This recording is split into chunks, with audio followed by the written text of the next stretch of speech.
Hi, friends. Thanks for watching. I just wanted to do a video about like my latest experiences here in Rapid. So I will walk or ride my bike, and after maybe a year or so living here, like I have chest pains when I'm going outside. And maybe it's the pollution in the air. Maybe it's just me being anxious. But so last night I was riding my bike and somebody stopped their bike, laid it diagonally. So it was like 7 feet was blocked of the sidewalk. And then the lady went into the entrance of a bar. And as I came, she came up to me and she was like, "Excuse me," and I just continued riding because I'm like, what the heck is this person doing, blocking the sidewalk and then coming at me as I'm riding my bike? And she had something in her hand that I couldn't make out. And so I was like, okay, that's weird. And, you know, and the thing is, here in Rapid, in South Dakota, it's a big tourist trap, and the panhandlers here are so this was a white lady. Most of the panhandlers, excuse me, I see are First Nations people, and they tell me that even though I was born in America and my mom was born in America and her great grandmother came from Denmark, so 4 generations of us have been in America, but apparently I'm fresh off the boat. For four generations in the United States, but I guess I'm off the boat, and so I've been told by the First Nations people here that I've met when I've just been trying to walk to the laundromat or whatever. I'm told, pay me money, pay me reparations, give me money, and these people yell at you, they holler at you, and it's very unpleasant. It's extremely stressful. And there's no police around, and there's just people like just passed out, all over and um, hollering and just disturbing the peace. And apparently, the police can't do anything because you got to be politically correct. And the certain people are peeing in the lobby of a hotel, but you can't do anything because you got to be politically correct. And I suspect that there's probably, even before culture, there was probably some weird, sketchy thing going on. But so I had like, my first year here. Okay, I'm just here. I'm supposed to be a money dispenser to people who think I don't deserve to walk on the same sidewalk as they do. I owe them money somehow, and that I actually am from another country somehow. Managed somehow I'm from another country, and I believe I'm in this country. And well, what country? They make it clear they're First Nations people. They're the original people, and but their laws are on their reservation, not in my country. And I don't like being told that I'm not from this country. And and the thing is, unless you've been here and unless you've been walking and biking and have to encounter this every single time you exit a building, exit someplace and enter, or every time you're outside, like, because the people who have a car, they're really insulated, they're very sheltered when you have a car here. The people that I know who are from here, they're offended when I tell them my experience because they're out in the boonies. They're just going to the fancy mall. They never have to deal with homeless people. Because it's really hard to get to their locations. But right where I tend to be, it's more um, accessible, and so the people come from the reservations to this location to panhandle the tourists.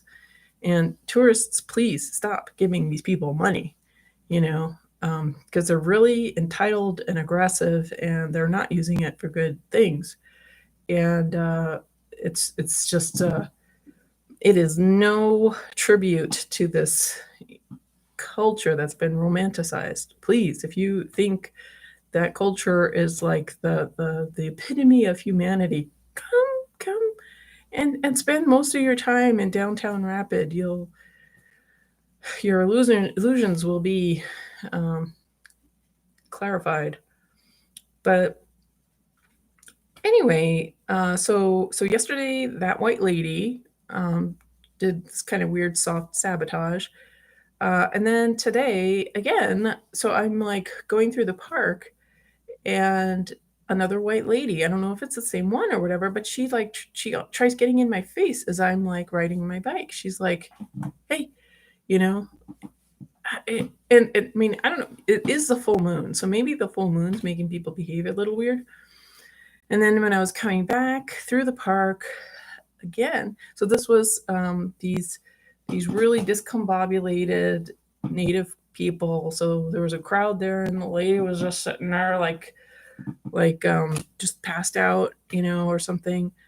Trash piled at their feet, the coffee, just the lid off, and water bottle, just all this garbage underneath from the crew that was there. Okay. And I mean, I'm like, this is a fact. I'll see the people, there'll be the First Nations people, they'll be at the bank of this river.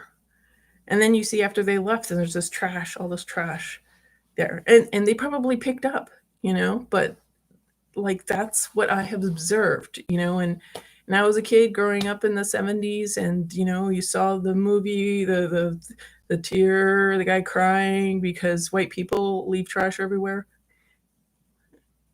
It's not just white people that leave trash everywhere. That guy's relatives left trash, and I saw it today. Uh, and I see a lot. And I'm not saying white people don't leave trash, but First Nations people also leave trash. And I understand they're ill, and I know more than the average person what chronic illness is like, and I understand that, but I do not like that I can't go outside without somebody hollering, yelling, bullying me to give them my money. Like it's just the worst experience. Rapid City has been the worst city I have ever moved to, because I'll watch live videos of somebody in Amsterdam or somebody in New York City, and New York's a tough place, but the rude, entitled homeless people, like, I mean, it was like that in San Francisco when I lived in the Bay Area. The homeless people were really aggressive, but there were other people around. It wasn't just me, the only person. But here, there's like a group of homeless people. There's a group of and just, I don't know, like there's just this, and the way the world is right now, it's an unpleasant place. It's an unfriendly place. Um, so when I was coming home, I was just riding my bike through the park, and so the discombobulated native couple were with the trash all at their feet. As I was passing by, the lady's like, "Hey, you know, hey, stop for me so you can give me some money." I mean, and somehow this works. Somehow that works. Them yelling at people, like, and if that's the way, people stop giving these people money. Okay, it makes them.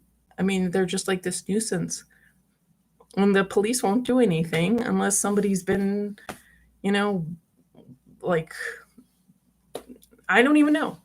I don't even know if death would even matter. So, uh,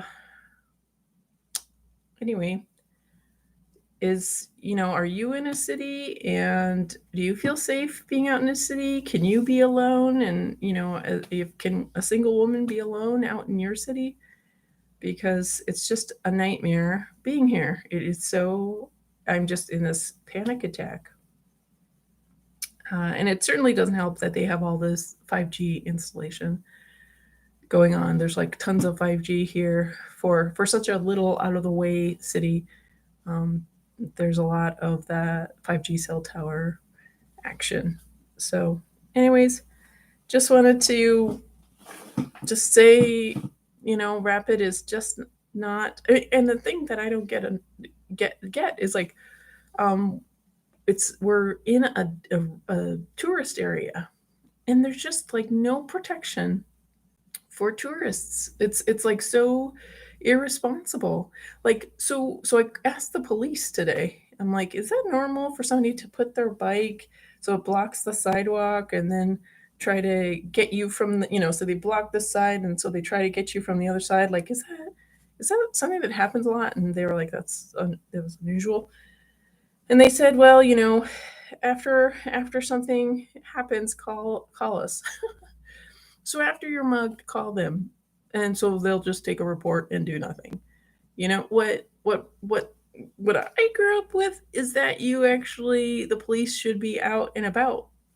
I mean, like I mean, I know the police are really stressed out, and maybe there's people being murdered all the time. There's executions all the time that we don't hear about. It's possible. Um, so and maybe that's why, because in New York City, and when I was growing up, and in San Francisco, there were the rent-a-cops. So I guess that's maybe what needs to happen, is that there needs to be like a private kind of security for Rapid City, and I just do not understand why that isn't, like, nobody's thought about it. Like, what happens in Rapid is everything closes at like 3 o'clock or 5 o'clock. And I think everything closes at 3 o'clock or 5 o'clock, not just because there's not a whole lot of foot traffic, it's because the panhandlers are just horrible here. It's like, it's not worth being open. Like, you have to be really aggressive to uh, to just endure. And I mean, and I understand, the the the First Nations people here have it terrible. And one has to realize, though, you make your own choices, and the community you're in does certain things as well. And and today you made your choices, and yesterday you made your choices. Like, I didn't make your choices. My parents didn't make your choices. My grandparents and my great grandparents didn't make your choices, because they were in another country, and they were the slaves. They were the serfs. They were the peasants.